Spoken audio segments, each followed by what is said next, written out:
Hi, Joe Murphy here. So we were talking about a systematic approach to problem solving, and I left off. Do I involve all these different people from all these different departments, to solve a problem? And the answer is no. But do I have a systematic approach to solving problems? And the answer is yes. Now, the more complex, the bigger the problem, the more strategic the problem is, the more people that are going to need to be involved.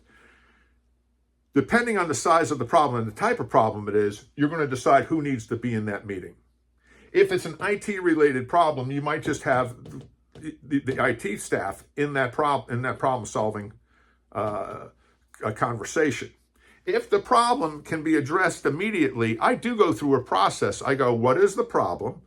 Am I solving the problem? And then I get into what caused the problem. And that's the second thing you want to get into. What caused the problem? What is it exactly, and what caused it? Because I want to make sure I'm attacking the problem at its roots. That I'm not at the top and I'm skimming and I'm solving the wrong problem from a perspective of a Band-Aid approach. If our client is bleeding or if the problem is causing a lot of pain, I want to make sure I'm getting into or at the root causes of it. The third aspect of it I want to get into is what's the effects? Who does it affect? Who does it affect? And how does it affect them? Now, I go through this process pretty rapidly, and often I switch these two up because depending on how the problem is coming about, these two questions can be changed from 2 to 3.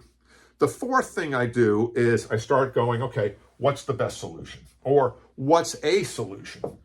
And I start brainstorming. Now, you can do this in a room with others. Once you've defined it and who it affects, so you get into this brainstorming mode. And I do this in my head, and sometimes on paper. If the problem's small enough, what's the best thing I need to do? And then I might have 2 or 3 ideas of what the best approach is, but I take number 1 and I start to implement it. Does that make sense? Because this is a problem-solving, step-by-step approach to creating the opportunity. I also go into next, who needs to be informed?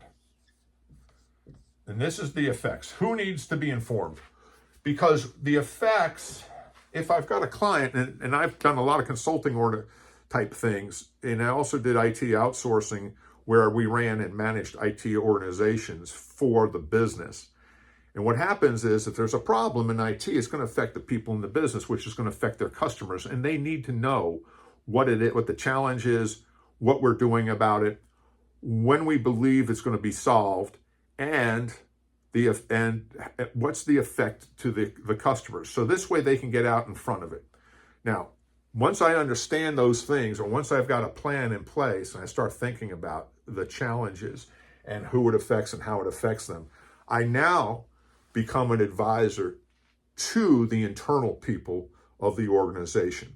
And I don't let them hang. I've got to constantly keep them updated if it's a big enough problem. Now, if it's a small problem, I still want to know who it affects. If it affects me, I get it. But then I want to know how it affects me. In what way will it affect me? And how it will affect the client? So that's a critical aspect of it. If you're talking and you're solving problems, you want to start mapping out a list of what to do. List out what to do. And when you list out what to do, you're still putting this on the whiteboard, and people are agreeing what needs to be done and in what sequence. The other critical aspect is who owns it. Who owns each item on this list of things that need to be done?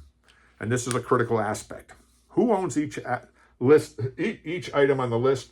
And then finally also, who owns the entire problem-solving exercise? So there's one person to go to rather than 7 people to go to. Okay. And then how do we make sure there are updates? How do we get updates? When do we meet again? and updates are critical. And then informing our customers or the people to whom it affects.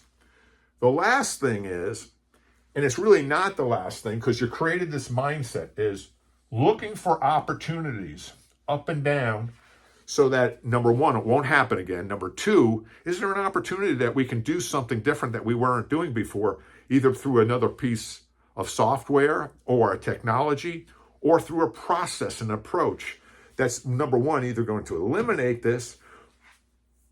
a problem from occurring again, or is there a better way to do what we're currently doing?